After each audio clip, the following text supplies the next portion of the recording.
Anio alatsinainy faharoa ny volana Martsa taona 2024. Evanjely masina nosoratan'i Masina Luka nalaina tao amin'ny toko fahaenina andininy faha 6:30 hatramin'ny faha 7:30. Mamindra fo tahaka ny hamindrana fo aminareo.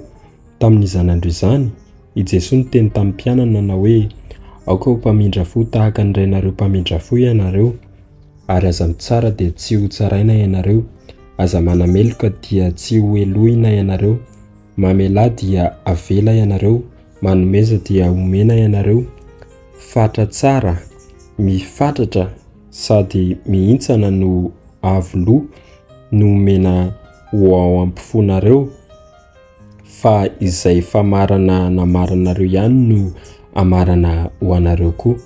Izany ary ny tenin'ny Tompo, derany ho anao ry Kristy.